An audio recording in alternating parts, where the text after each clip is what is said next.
West Gate passengers with seat number 16 is like to one, John Porter without a walls. You may now proceed to boarding gate for your flight immediate departure. Thank you.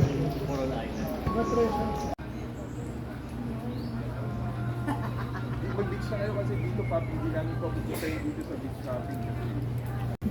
Bahay muna tayo. Tapos dito na tayo tumambay sa ano, swimming sila ni John. Kaya napupunta natin. Oo, diba? Walang tao, mas maganda. But diba,